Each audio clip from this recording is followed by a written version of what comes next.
Brazil match নিয়ে আসলে কিছু কথা না বললেই নয়।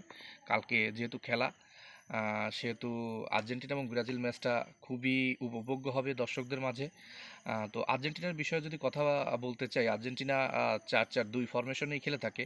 আর্জেন্টিনার এই 4-4-2 ফরমেশনের ভিতরে প্রথমে গোলকিপারের উপরে যে দুজন থাকে স্বাভাবিকভাবে রোমেরো এবং ওতামেন্দি কালকে বোধহয় খেলবে, নাওয়েল মলিনা এবং আর এক সাইড থেকে তাগলিওফিকো, তারপরে এনজো ফার্নান্দেস থাকতে পারে, এবং রদ্রিগো ডিপল থাকতে পারে। রদ্রিগো ডিপলের খেলাটা আসলে নির্ভর করতেছে জুলিও সিমিওনের উপরে, নির্ভর করতেছে। যদি জুলিয়ানো সিমিওনকে নামানো হয় তাহলে হয়তো ভিনিসিয়াস জুনিয়র, যে হচ্ছে ব্রাজিলের বর্তমান উইঙ্গার এবং খুবই দৌড়াইতে পারে, সিমিওনও খুবই দৌড়াইতে পারে, তাহলে হয়তো বা নাওয়েল মলিনা এবং সিমিওনে মিলে তাদের আটকাতে পারে। কিন্তু এ যাবৎকালে আমরা কি দেখতে পাইছি? এ যাবৎকালে আমরা দেখতে পাইছি এমন একটা বিষয়, যে বিষয়টা হচ্ছে রদ্রিগো ডিপল এবং নাওয়েল মলিনা মিলে কিন্তু ভিনিসিয়াস জুনিয়রকে অনেকবারই আটকে দিয়েছে।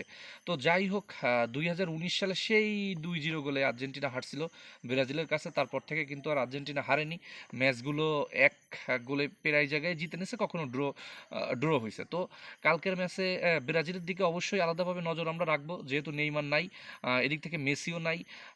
তো সব কিছু মিলিয়ে আমার কাছে এখন পর্যন্ত ব্রাজিলের খেলা এবং আর্জেন্টিনার খেলা এসব কিছু দেখেই মনে হচ্ছে যে আর্জেন্টিনা অবশ্যই এগিয়ে। আর্জেন্টিনার সেই শৈল্পিক যে খেলা ফুটবলে, সেটা হয়তো কালকে আবারও তারা দেখাবে। এবং উইঙ্গার হিসেবে আর্জেন্টিনার কালকে হয়তো আলভারেজই খেলবে, লাউতারো মার্টিনেজ ফিরে আসলেও আসতে পারে। কিন্তু যে রিজার্ভ বেঞ্চ, আর্জেন্টিনার রিজার্ভ বেঞ্চ কিন্তু অনেক শক্তিশালী। তো এজন্য আমার বিশেষ করে মানে মনে হচ্ছে যে আর্জেন্টিনা অবশ্যই জয়লাভ করবে ব্রাজিলের বিরুদ্ধে। কারণ আর্জেন্টিনার সাম্প্রতিক পারফরমেন্স সেই কথাই বলে। আর আর্জেন্টিনার দলের কোচ স্কালানি, সে খুবই মাস্টার মাইন্ড এবং সে খুব নিখুঁতভাবে প্রত্যেকটা ম্যাচের প্ল্যান করে থাকে।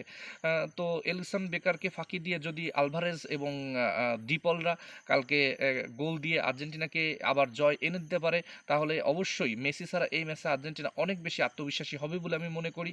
তো আমার প্রেডিকশন হচ্ছে কি, যে আমার প্রেডিকশন কালকে 2-0 আর্জেন্টিনা, এরকমই হবে হয়তো ম্যাচটা। তো তারপরও দেখি, আলাদাভাবে আসলে ব্রাজিলের কথা না বললেও নয়।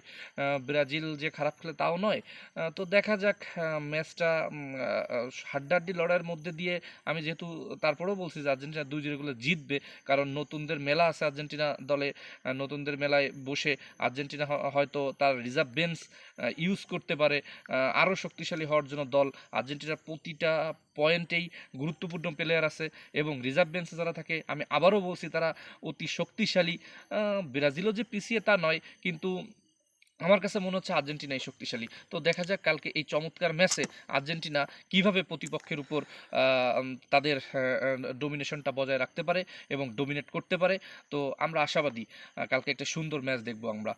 ধন্যবাদ সকলকে। এবং আমার এই চ্যানেলটা খুবই নতুন, আপনারা যে যেখান থেকেই এই আমার ভিডিও দেখেন না কেন, আমি আসলে সেইভাবে সাজিয়ে গুছিয়ে কথা বলতে পারি না। তারপরও আমার চ্যানেলটা অবশ্যই সাবস্ক্রাইব করবেন।